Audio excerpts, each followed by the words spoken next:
Morning students, this is your English literature class, and in my previous video I have discussed the poem After Blenheim and written by Robert Shaw.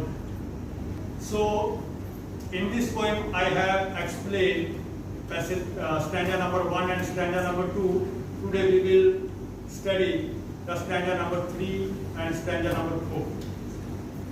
So now the stanza number 3. Old Caspar took it from the boy who stood expectant by, and then the old man shook his head and with a natural sigh, "This some poor fellow skull," said he, "who fell in this great victory."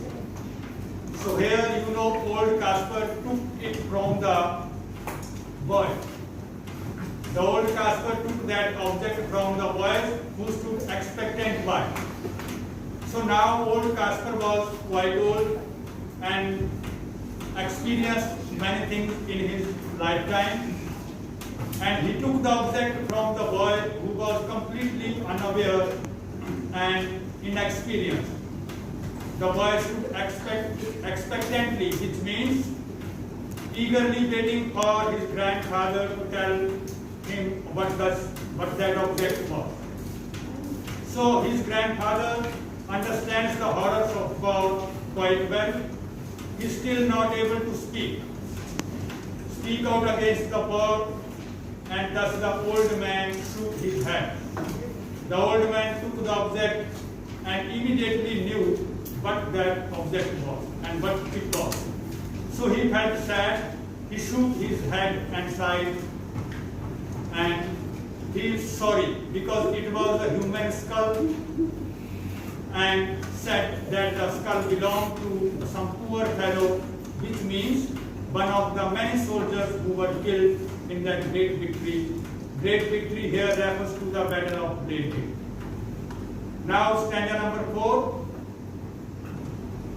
I find them in the garden, for there's many here about, and often when I go to plough, the plowshare turns them out.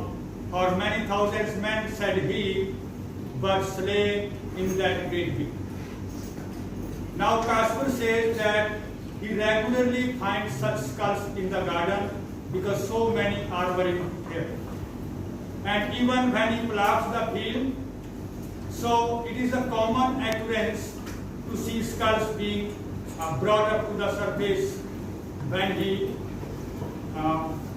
plowshare turning up the soil. So along with the soil, the plowshare also turns out human skulls. He goes on to say that not one or two, but many thousands were slain, which means many thousands were.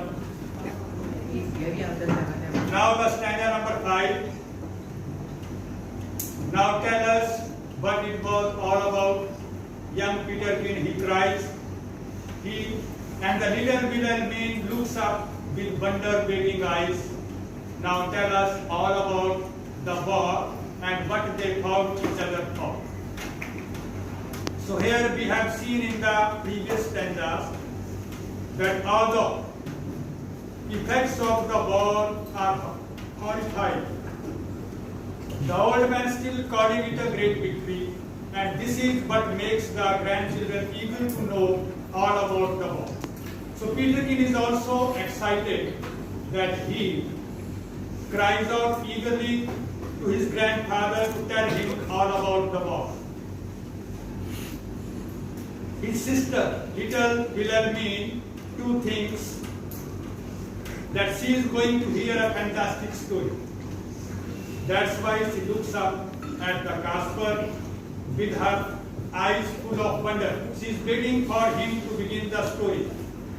Peterkin then asks Caspar to tell them all about the war and also the reason for the war, what they found each other for.